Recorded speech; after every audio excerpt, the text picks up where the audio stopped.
After 584 days in the Gaza Strip, Idan Alexander is back in Israel. The released soldier has landed at the Re'im base in the Gaza envelope and has already spoken with his mother. Pale but on his feet, the first photo of Idan Alexander as a free man has been published. Israeli Prime Minister Benjamin Netanyahu, following Alexander's release, stated, "This is a deeply moving moment. Idan Alexander has returned home. We embrace him and his family. This was achieved through our military pressure and the diplomatic pressure exerted by President Donald Trump. Together, that is a winning combination." Israel is stepping up the pace of Operation Gideon's Chariots in the Gaza Strip. This will begin shortly after United States President Donald Trump will complete his Middle East visit.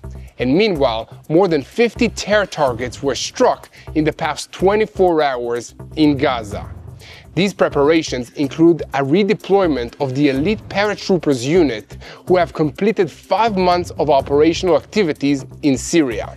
Soon, they will be back in action in the Gaza Strip, taking all the experience and training with them to the new and expanded ground maneuver. And another unit, the Nahal Brigade, has seen plenty of action in Judea and Samaria over recent months, but that mission has also been wrapped up and now they are being redeployed to the maneuver in Gaza. Hamas has characterized the move as part of the negotiations towards a long-term ceasefire, but the office of Prime Minister Benjamin Netanyahu in Israel said there is no compensation and no condition for these releases. Negotiations will be held only under fire. So this begs the question of how Hamas was convinced to release Idan Alexander. An Egyptian source and a senior Hamas official claimed that indirect talks between Hamas and the United States began 5 days ago. A senior Hamas figure admitted that the organization was advised to give a gift to President Trump, and in return, he will give a better gift back. Speaking of President Trump, reports in the Arab media indicate that he will meet with Palestinian President Mahmoud Abbas and Syrian President Abu Muhammad al-Julani in Saudi Arabia later this week. And in a related story, the American involvement in the distribution of humanitarian aid to the residents of the Gaza Strip has not gone over well with Hamas. They have begun mass executions of Gazan civilians that they suspect are collaborators with Israel and America to try and push back against their control over this aid distribution. In response, Israel assassinated one of the commanders of the Arrow unit in Hamas that is responsible for terrorizing the Gaza civilian population into obeying Hamas orders. In the northern arena, thousands of IDF reservists, including Division 210, have been deployed to the Syrian border to defend against various scenarios. This includes defending the Druze and the Christian villages in southern Syria against a hostile incursion by Sunni jihadist forces aligned with the al-Julani regime in Damascus. So while all of this is going on, there is also the possibility of resumed Israeli strikes on the Houthis in Yemen. The IDF Arabic language spokesperson issued an evacuation notice for 3 ports in Yemen on Sunday evening, warning civilians to stay away. And shortly beforehand, the Saudi channel Al Hadat reported that the terror organization had already evacuated the ports before the warning arrived. In light of these reports, we all thought that Israeli Air Force planes were already on their way to the Houthis in Yemen. Now the truth becomes clear. The strategy of President Trump in declaring a halt to US strikes on the Houthis last week is coming into focus following a resumption of Houthi ballistic missile strikes on Israel and Israel's new plan for responding to these strikes. Iran's new approach to the Houthis is also playing a role, as the Ayatollah regime in Tehran appears to be trying to distance itself from their erratic proxy as part of their negotiations with the Americans over the nuclear issues. And speaking of nuclear negotiations, a 4th round of talks between America and Iranian diplomats was held in Oman on Sunday, and according to reports, the parties agreed to continue discussions and resolve technical issues, according to the report. However, the Iranian message is direct and to the point, as they say we are determined to preserve our right to produce nuclear energy for peaceful purposes. And in a related story, it has come to light that Iran is operating a network of shadow factories in Iraq to produce weapons intended for use in regional conflicts. So guys, we have a lot to talk about today, so let's dive into the details. I'm Yair Pinto, and this is your Boots on the Ground report about what is happening in Israel on day 584 of the war against Hamas, Hezbollah, the Houthis in Yemen, the Shiite militias in Iraq, and all the other armed groups in this region who are taking their orders from Iran's Islamic Revolutionary Guards Corps, which is the head of the axis of evil in the Middle East. And a moment before we start, I want to invite you to keep supporting the truth by sharing our videos on YouTube and following us on social media. Of course, the most important thing that you can do is subscribe to this YouTube channel. That really helps us circulate and reach more people around the world so that they will know how to pray for the peace of Jerusalem. After 584 days, kidnapped soldier Idan Alexander was freed this evening on Monday from Hamas captivity and is en route in the base in Re'im in Israel and is reunited with his family. Edan, a lone soldier, has parents in New Jersey who landed in Israel only hours ago and are waiting to see him. His mother, Yair, spoke with him by phone and found him in good spirits. His father, Adi, told reporters, "Handsome, just a bit pale. We can't wait to hug him." Edan, an American citizen, was released as a Hamas gesture towards the United States of America. The Red Cross, which received him, said that the soldier is on his feet but needs support while walking. The IDF reports that Edan reached an initial reception point in the Gaza envelope area, where Manpower Directorate personnel and medical staff are escorting him. He will undergo a preliminary medical evaluation before meeting his family. Preliminary testimony from Edan himself describes severe torture during weeks of interrogation by Hamas terrorists. He says he was shackled inside a cage, deprived from food, and held in a tunnel in southern Gaza, bound head and foot, without daylight. Upon the release, he struggled to walk from prolonged restraints and malnutrition. Edan's freedom followed direct negotiations between the United States of America and Hamas. Shortly after, a helicopter carrying him touched down at the Re'im base in Israel, where he laughed on the phone with his mother. US President Donald Trump wrote on his Truth social media network, Idan Alexander, the last living American hostages, has been released. Congratulations to his wonderful parents, family, and friends. The reunion was deeply moving. An Israeli hero has returned from the inferno in Gaza. Let us pray for his recovery and for his happiness. Prime Minister Benjamin Netanyahu issued a statement. The government of Israel embraces Staff Sergeant Idan Alexander. Together with all the security bodies, we will aid his reintegration and support his family. We remain committed to bringing every hostage, living or fallen, home. Defense Minister Israel Katz added, "I warmly welcome Idan Alexander's return and thank the United States administration for the help. We will not rest until all our brothers and sisters come home." Prime Minister Netanyahu noted, "This emotional moment was achieved through a military pressure and the diplomatic pressure applied by the President of the United States, Donald Trump. This is a winning combination." The President reaffirmed his commitment to Israel and to our war aims, freeing every hostage and defeating Hamas. Following Idan's release, Israel will send a delegation to Doha, Qatar, today on Monday to renew negotiations for the remaining hostages and to pursue an end to this war. The Prime Minister's office says talks will occur only under fire. Arab sources called the track positive and the United States official told CNN that immediate negotiations on a broader agreement will follow Alexander's release. After his freedom, Palestinian sources reported strikes in eastern Gaza City and artillery fire towards the Darj Tufa neighborhood in Gaza. We will keep you updated on every development, so stay tuned to the truth from Israel in real time. Hit the subscribe button so that you never miss another episode of Boots on the Ground. The IDF continues its preparations for Operation Gideon's Chariots, the large-scale offensive in Gaza that is planned to be launched shortly after United States President Donald Trump finishes his visit to the region after the week. Large numbers of troops have already been massed near the Gaza border, and reserve units that were called up last week have in recent days replaced regular units on the northern and the Judea and Samaria fronts.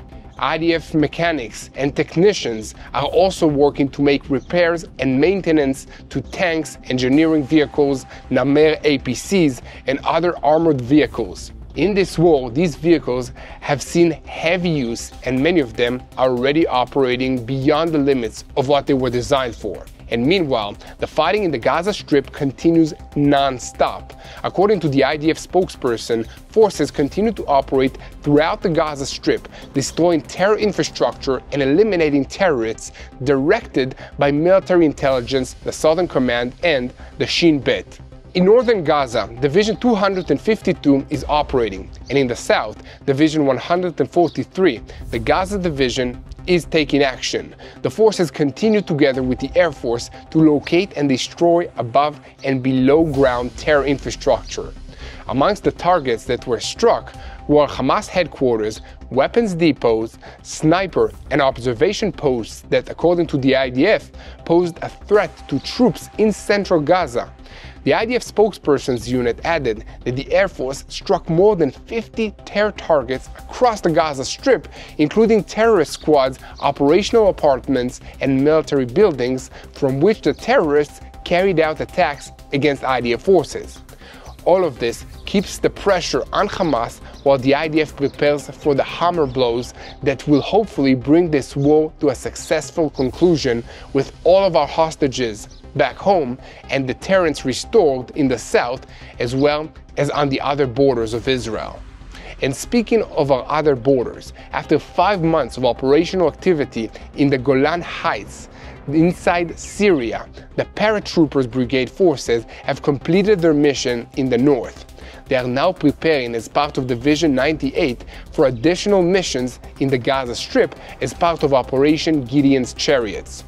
The Nachal Brigade is also wrapping up their activities after operating for the past 3 months in the Judea and Samaria Division and in preparing for operations in the Gaza Strip. And during their activity in Judea and Samaria, the brigade arrested more than 100 wanted persons and conducted many searches during which they located and seized dozens of weapons and eliminated several terrorists who posed a threat to our forces and to the Israeli civilians. So guys, here at TBN Israel, we will continue to update you on every development on the ground, fighting in the Gaza Strip and on other fronts. So keep spreading the truth, share, and follow us. And most importantly, don't forget to click that subscribe button and pray for the peace of Jerusalem. Now, we're keeping our focus on Gaza, but shifting to another arena, which is the diplomatic efforts to free the remaining hostages. And speaking of pressure, it was being reported in Arab news portals that Qatar exerted heavy pressure on Hamas to achieve a success ahead of Trump's visit. The Qatari Foreign Ministry released a statement saying that Qatar and Egypt see Hamas's step as a goodwill gesture and an encouraging step towards returning to negotiations. Both states affirmed that their continued mediation efforts in coordination with the United States to prepare for a comprehensive ceasefire in this war. And on that note, a Hamas spokesman told Al Jazeera that the release of Idan Alexander is a step towards a ceasefire so that humanitarian aid can enter the Gaza Strip. After Alexander is handed over, negotiations for a comprehensive deal will begin. All of this has caught Israeli officials somewhat off guard, and the Prime Minister's office said on Sunday evening that the United States updated Israel on Hamas's intention to release Alexander as a gesture to the Americans, and that this is without compensation and without conditions. According to the statement, the United States informed Israel that this move is expected to lead to negotiations for the release of the hostages under the original Witkoff framework, which Israel has already accepted. Israel is preparing for the possibility that this move will materialize.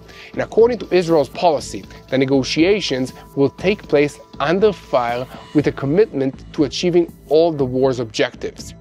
To give some background to all of this, Alexander was the last living hostage with American citizenship held by Hamas. Besides him, the remains of 4 deceased hostages with U.S. citizenship are still held in Gaza. Captain Omer Natura, Sergeant Itai Cohen, and the couple Gadi Haggai and Judy Weinstein Haggai. Once again, contacts are underway to bring about the release of the remains as well, and the White House said on Sunday evening that the United States requested this. So sources told the Lebanon-based Arabic newspaper Ashrak El-Awsat that Witkoff's aide met over the weekend in Doha with the terror group's leaders that are headed by Khalil El-Haya, and according to other reports, Israel was not informed about any of these contacts. However, indications reached Israeli officials that Hamas was preparing for Alexander's release. Israeli officials acknowledged that this makes a ceasefire more likely, and there are related issues that will also be affected. This includes the plan for distributing humanitarian aid in the Gaza Strip. The Americans have formulated a mechanism in coordination with the International Humanitarian Aid Fund, which is supposed to start within a week, but there are some details that Israel still wants to clear up before moving forward with it. The current assessment is that the Americans will try to use Alexander's release and the ceasefire it will lead to proceed from it to another deal. Israel is open to this idea, but there are certain things that are not open for negotiation. In any case, here at TBN Israel, we will continue to update you on every development moving forward. And as always, we ask you to keep spreading the truth, share and follow us. And most importantly, stay informed, so click that subscribe button. And if you're searching for us on social media, make sure to look for Yair Pinto and Mati Shoshani, but only subscribe to the official accounts.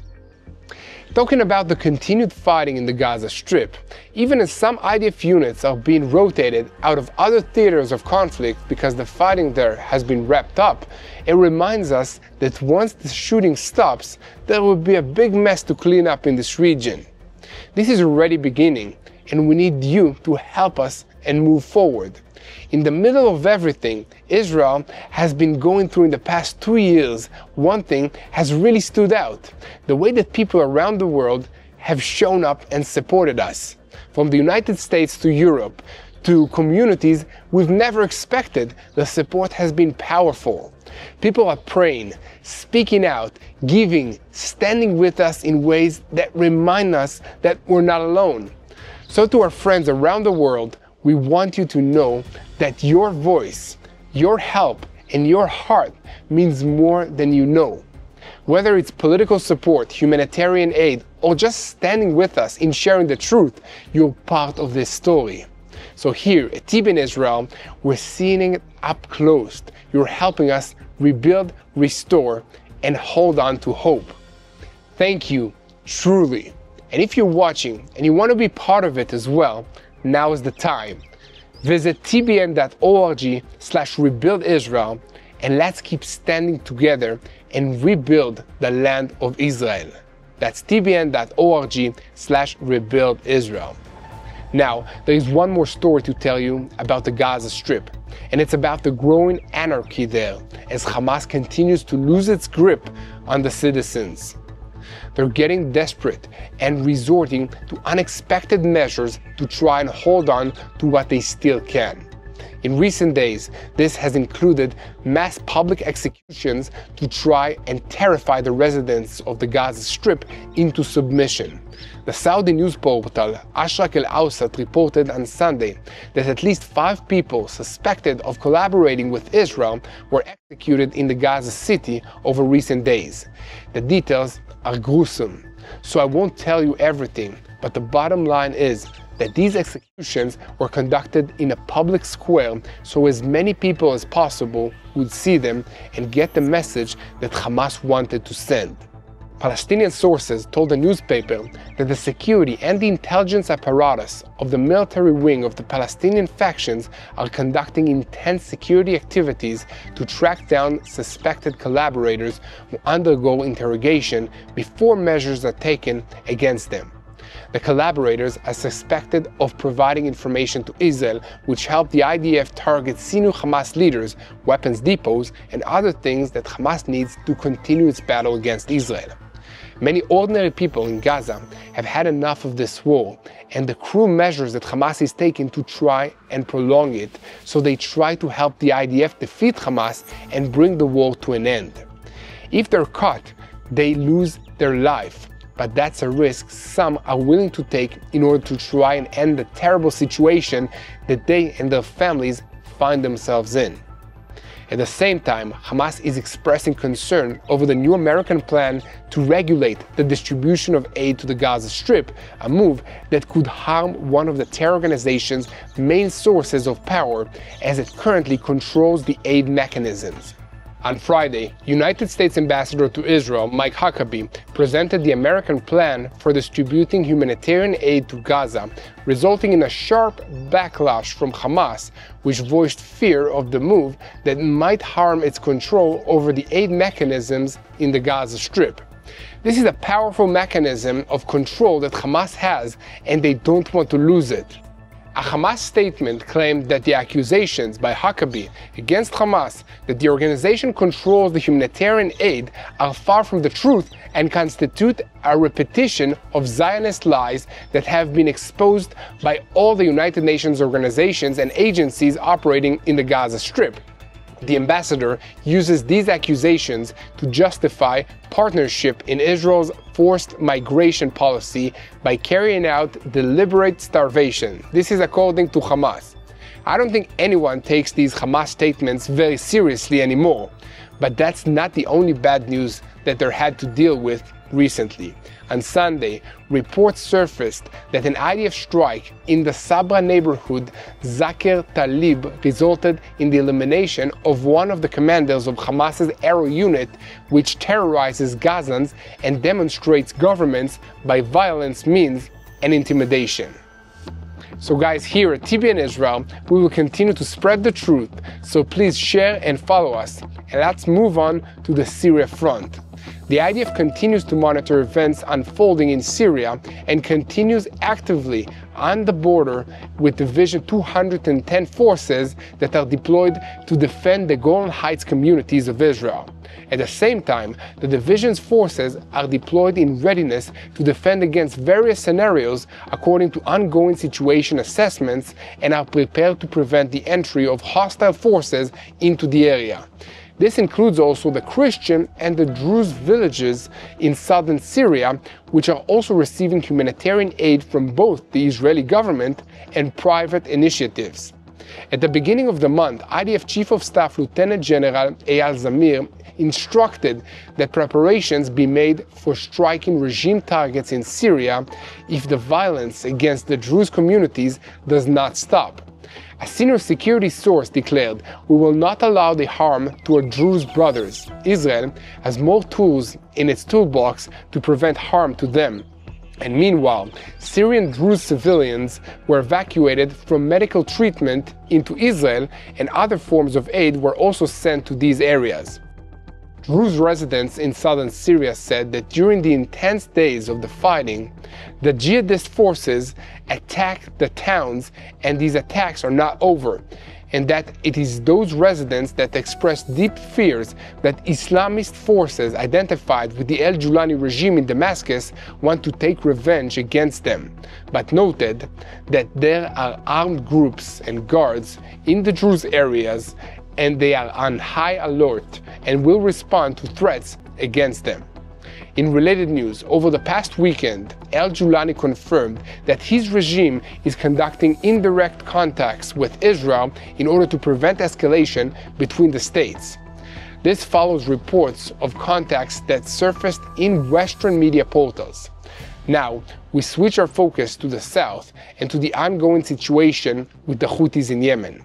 IDF Arabic language spokesman Avichai Aderi issued an unusual evacuation notice for 3 ports in Yemen, Ras Isa Port, Hudaydah Port, and Salif Port on Sunday evening. This comes 2 days after the Houthis launched another missile towards Israel, which triggered sirens throughout the central region.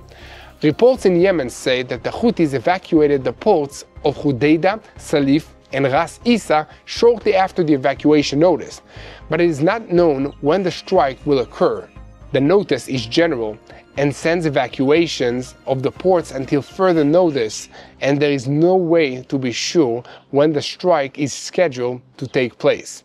And according to the Saudi news portal Ashrak al-Awsat, many residents of Yemen and Yemeni cities claim that the recent Israeli strikes hit civilian facilities and caused damage to the population, while the Houthi leaders, like in other Islamic states, used the population as human shields and remained unharmed. That's possible, and such claims will be investigated moving forward by Israel. What we can tell you for now is that targets of the recent Israeli strikes included the ports of Hudaydah and Ras Isa, cement factories in Amran and Bajil, Sana Airport, 3 aircrafts of the national airliner, and 2 power stations. So guys, at TBN Israel, we will continue to spread the truth. So please share and follow us. And most importantly, don't forget to hit that subscribe button so you never miss another episode of Boots on the Ground. Now, we switch our focus once again to the 4th round of nuclear talks between the United States and Iran that are held in Muscat, Oman, on Sunday. A senior American official told AP that the United States came out optimistic from this round of talks, while Iran's foreign minister also said that the talks were more serious and sincere than in previous rounds.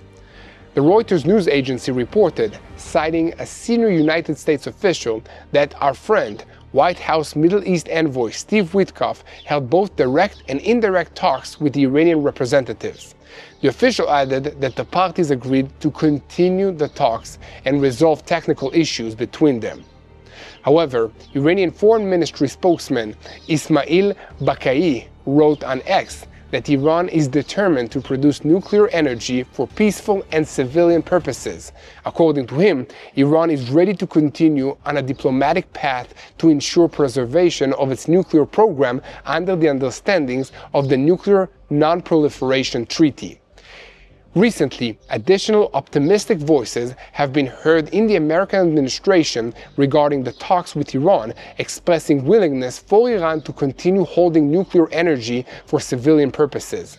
For his part, Witkoff reiterated that from the administration's standpoint, Iran cannot have the bomb, and that it has no right and will not have any right to any uranium enrichment program. According to him, if Iran indeed stands behind its statements that it does not intend to produce nuclear weapons, it is obligated to act accordingly. Complete dismantling of the nuclear facilities at Natanz, Fordo, and Isfahan, transfer of enriched fuel to a third country, and total cessation of all centrifuge activities. Witkoff was asked in recent media interviews what the administration's position is regarding the continued existence of a civilian nuclear program in Iran, and he replied, "If the Iranians want to run a civilian program, let them run one. They already have such a facility, the Bushehr reactor. There are no centrifuges there, no enrichment, just electricity productions. That is the only program that can be considered legitimate. If that's their way, let them expand it. But facilities like Natan's, Fordu, and Isfahan must be dismantled. Political sources in Jerusalem said that the conditions presented by the American envoy in the interview are very similar to Prime Minister Netanyahu's demands for dismantling all of Iran's nuclear capabilities, according to the Libya model. So guys, here at TBN Israel, we will continue to report on every development. So keep spreading the truth, share, and follow us. And the most important thing that you can do is pray. So please pray for the IDF soldiers, wherever they are, if they are in Syria, in Lebanon, in Judea and Samaria, or in the Gaza Strip. Please pray for the swift return of all of our hostages. And most importantly, unite in prayer for the peace of Jerusalem.